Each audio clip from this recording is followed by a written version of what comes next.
Et tout à l'heure, lorsqu'on évoquait les différents mécanismes de marché, donc vous nous exposiez les grands critères, enfin les grands paramètres qui organisent votre action. Est-ce qu'on pourrait revenir de manière plus détaillée sur les différents programmes de financement auxquels vous avez recours afin de pouvoir lever sur les marchés, notamment en matière d'engagement sur la nature des investissements, des prêteurs, du crédit, les différents critères qu'on peut connaître aujourd'hui dans les levées de financement. Je pense aux critères sur le plan de la gouvernance, sur le plan social, sur le plan environnemental. Quel est votre rapport à ces différents types d'exigences ou de possibilités? Comment vous les organisez? Comment vous distribuez vous-même votre encours entre ces différentes options? Merci beaucoup. Si vous en êtes d'accord, monsieur le rapporteur, on va faire à deux voix. Peut-être un message principal qu'il est important et nous profitons de ce forum pour le rappeler, qui est que l'URSSAF Caisse Nationale, ACOS, est un émetteur extrêmement reconnu, avec une équipe de grands professionnels. Et je le dis d'autant plus facilement que j'ai été nommé récemment, donc je n'en suis pas comptable. Une équipe qui est reconnue pour son excellence et qui l'est à la fois par les agences de notation, qu'il est par la Cour des comptes et qu'il est par les investisseurs internationaux qui nous font confiance pour nous prêter à un prix qui est celui du marché, un peu plus bas, avec 5 à 10 points de base en dessous du prix du marché. Et ce professionnalisme s'exerce à travers de deux programmes, les Euro Commercial Paper et les Negotiable Euro Commercial Paper. Ce second type de dette est organisé et géré par la Banque de France. Il représente 25% de notre encours. Les 75% restants, donc, ce sont des Euro Commercial Paper, ECP.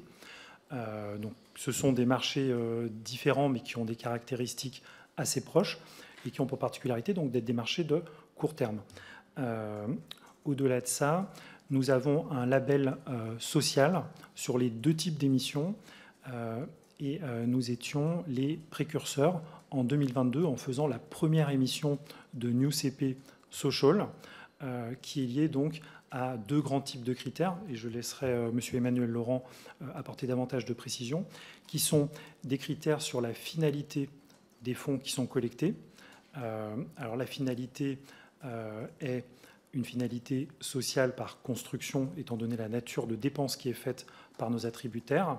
Et l'autre type de critères, ce sont des critères qui concernent la qualité de l'URSSAF Caisse Nationale en tant qu'opérateur en matière de politique de responsabilité sociale des organisations, voilà, pour laquelle nous avons une politique très, très ambitieuse.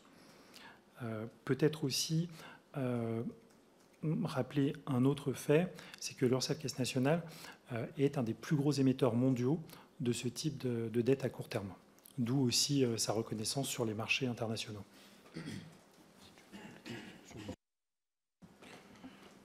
Peut-être un complément sur la prise en compte de la dimension ESG.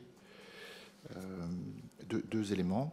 Donc, le premier, c'est que nous avons une notation extra-financière par une agence qui est l'agence ISS ESG, deuxième agence au monde.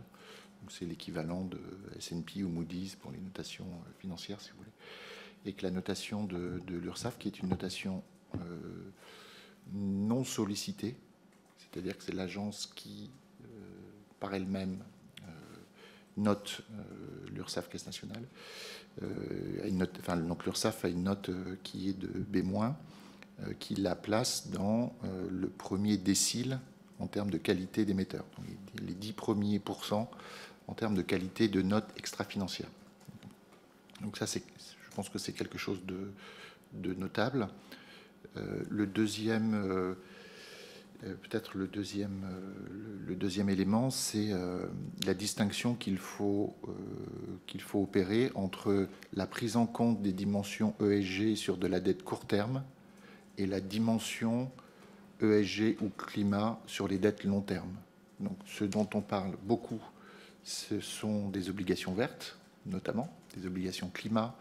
Donc, habituellement, ce qui est, et depuis de nombreuses années, ce qui est développé, ce sont des financements ou des investissements de long terme qui sont green ou ESG. Sur les opérations de court terme, infra-annuelles, ce sujet était inexistant.